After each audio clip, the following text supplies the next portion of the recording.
네, 이슈대담 시간입니다. 이데일리 이정훈 기자, 정다슬 기자 나오셨습니다. 안녕하십니까? 안녕하세요. 네, 안녕하십니까? 자, 지난주 우리 증시가 모처럼 긴 연휴를 보내면서 그 가운데 글로벌 증시는 여러 가지 일정을 또 치러냈습니다. 이번 주에도 역시 여러 일정들이 예정돼 있는 상황이고요. 정 기자가 이번 주 주요 일정을 정리해 주실 텐데, 자, 지난주 상황을 좀 살펴볼 게 있다고요? 네, 이번 주는 먼저 일론 머스크 테슬라 CEO의 발언을 먼저 소개해 드릴까 하는데요. 네. 지난주 29일 테슬라 1분기 실적이 발표한 자리가 있었는데 이 자리에서 머스크 CEO는 미국 전역에 내려진 이동 제한령에 대해서 파시즘이라며 강하게 비판을 했습니다.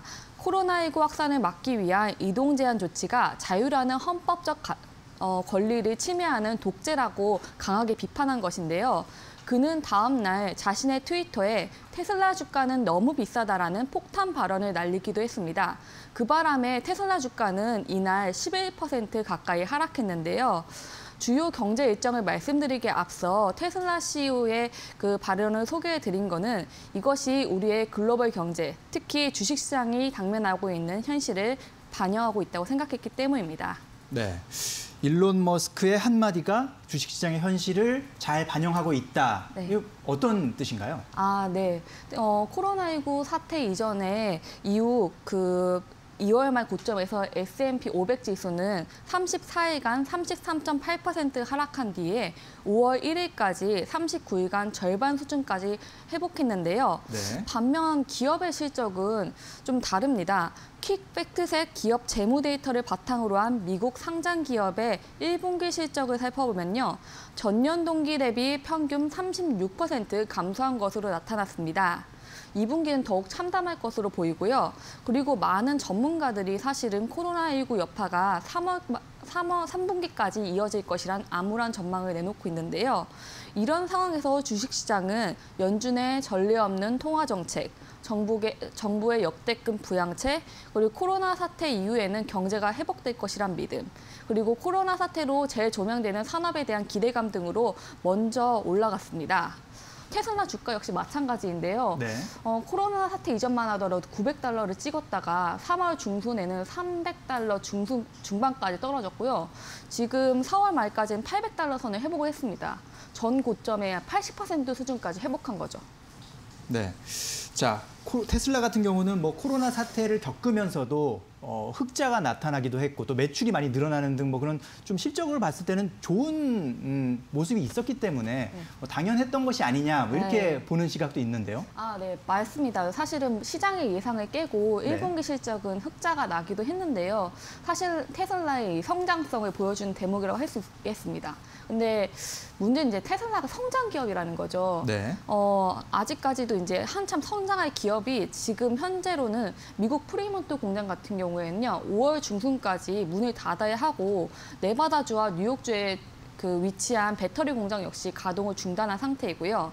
테슬라는 사실 올해 50만 대 납품을 목표로 내세웠는데 사실 이것조차도 지금 약간 어려운 상황입니다. 실제로 1분기 실적 발표장에서 우리가 지금 올해 50만 대 납품을 할 수 있는 능력은 충분히 있다라고 강조하면서도 코로나 규제로 조립 공정과 부품 수급이 언제 정상화될지 모르겠다라고 밝히기도 했는데요. 또 일부 차량 같은 경우에는 인도가 내년으로 지연될 수 있다고도 했습니다. 한창 성장할 기업이 이런 악재를 만나니까 일론 머스크 CEO로서는 참으로 답답한 노릇인 거죠. 네, 그렇군요. 네. 정리를 해보자면 일단 코로나19의 충격으로 주가가 급락하긴 했지만 낙폭의 상당 부분을 이미 어느 정도는 회복했다. 이게 이제 현 상황이고, 그런데 기업들의 실적을 보면 사실은 회복을 말하기는 조금 어려운 그런 상황이 아니냐. 또 앞으로의 전망도 낙관적일 수 없다. 따라서 주식시장이 전반적으로 고평가돼 있는 것 아니냐, 뭐 이런 이야기인 거죠? 네, 좀 비슷한데요. 전 세계적으로 도시가 봉쇄돼 있을 때는 경제활동이 재개될 것이라는 그런 소식, 기대감만으로도 주가를 끌어올리기는 충분했습니다만은 이번 주부터 미국, 유럽 같은 경우에는 경제활동이 본격적으로 이제 재개가 되기 시작할 텐데 이 같은 기대감이 너무 지나친 건 아닌지, 그리고 앞으로 계속 경제활동이 이어질 수 있는지에 대한 그런 사실관계를 확인하는 시간이 될 것이라는 거죠. 네, 그렇군요. 자, 이 기자께도 질문을 좀 던져보겠습니다. 이 현실보다 더 빠르게 회복한 것처럼 느껴지는 주식시장, 다시 말하면 좀 고평가된 것 아니냐라는 이제 시선이 있다는 건데 이거에 대해서 어떻게 보십니까? 혹은 또 우리가 여기서 좀 봐야 할 것은 무엇인지 좀 말씀해 주시죠. 예, 뭐 고평가된 것처럼 느껴지는 게 아니고요. 고평가돼 있죠. 아, 고평가가 맞군요. 네. 뭐 기술적으로 봐도 우리 투자자들이 주식시장에서 얼마나 강하게 주식을 매수하는가 나타내는 대표적인 지수 RSI라고 하는데요. 상대 강도 지수라고 얘기하죠. 네. 지금 최근 한 일주일간, 5거래일간 나스닥의 RSI 같은 경우는 지금 70을 넘어서고 있거든요. 이 상대 강도 지수를 0에서 100까지로 볼 때 20 아래로 내려가면 그 과매도 국면이라고 얘기하고요. 예. 70을 넘어가면 과매수 국면이라고 얘기하는데 지금 이미 나스닥 시장 최근 IT주의 실적에 상대적으로 선방하면서 주가가 강한 흐름 보이면서 나스닥 시장의 RSI는 이미 70을 넘어서 있는 상황이다. 그래서 단기적으로 굉장히 좀 과열돼 있는 양상은 분명하다라는 거고요. S&P 500 지수만 봐도 RSI가 65선까지 와 있거든요. 거의 이제 과매수 국면 직전까지 와 있다라는 네. 점에서 보면 뉴욕 증시 자체는 조금 과열돼 있는 양상인 거 분명하다라는 거고요. 특히나 이제 주식시장은 향후의 기업 실적이나 경제 상황을 선반영한다라고 얘기하지 않습니까? 그렇게 본다 그래도 12개월 후에 네. 12개월 추정 그 이익을 반영한 PER 지수가 지금 S&P 500 지수가 20을 다시 넘어섰거든요. 20배를 넘어섰거든요. 그러다 보니까 굉장히 고평가 영역에 들어가 있다라는 거죠.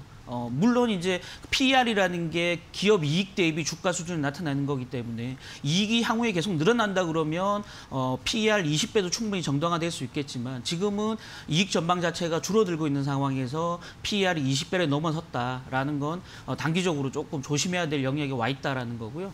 다만 향후에 기업 실적이 또 이익이 늘어날 수 있는 어떤 그런 조건들이 전제가 된다 그러면 PER이 충분히 좀 정당화될 수도 있기 때문에 향후에 기업 이익, 기업 실적이 좀 늘어날 수 있는 그런 어떤 뉴스들을 눈으로 확인하고서 다시 추격 매수에 들어가는 전략이 좀 필요한 시점이다라고 말씀드리고 싶습니다. 네, 그렇군요. RSI 또 PER 등의 지표를 통해서 봤을 때 역시 과매수 양상, 과열 조짐이 있는 것 같다라는 말씀이셨고요. 그래서 우리가 뉴스를 좀 확인하고 뭔가 투자 결정을 하시는 것이 좋겠다라는 조언이었습니다. 자, 어쨌든 이제 5월 들어서 경제 재개가 본격화되는 상황인데 정 기자가 각국의 경제 활동 재개 상황을 좀 알려주실까요? 네, 미국의 같은 경우에는 30개 주가 5월부터 경제활동을 재개하거나 아니면 경제활동을 재개했다는 일정을 발표를 한 상황이고요. 네. 그리고 또 포드, GM 등 미국의 대표적인 제조사들도 5월 중순부터 공장 가동을 시작합니다. 유럽에서는 이탈리아가 4일부터 공장과 건설활동을 재개한다고 밝혔고요. 프랑스는 11일부터 이동 제한령을 해제합니다. 네. 스페인은 6월부터 도시 봉쇄를 4단계에 걸쳐 점진적으로 완화한다고 밝혔습니다. 네, 그렇군요. 미국과 유럽에서 주요 국가, 주요 도시에서 이제 경제 활동이 재개가 되는데 사실은 2차 감염 확대에 대한 우려도 있잖아요. 네, 실제로 좀 혼란이 존재하는 상황인데요. 독일 정부 같은 경우에는 지난달 20일부터 면적 800평방제곱미터 이하의 소규모 상점의 영업을 허용하고 일부 학교의 경우에는 수업도 허용을 했는데요. 근데 문제는 이제 이후에 한 사람의 이제 바이러스 감염자가 다른 사람에게 바이러스를 옮기는 전파력, 즉 재생산 지수가 다시 1을 넘어섰습니다.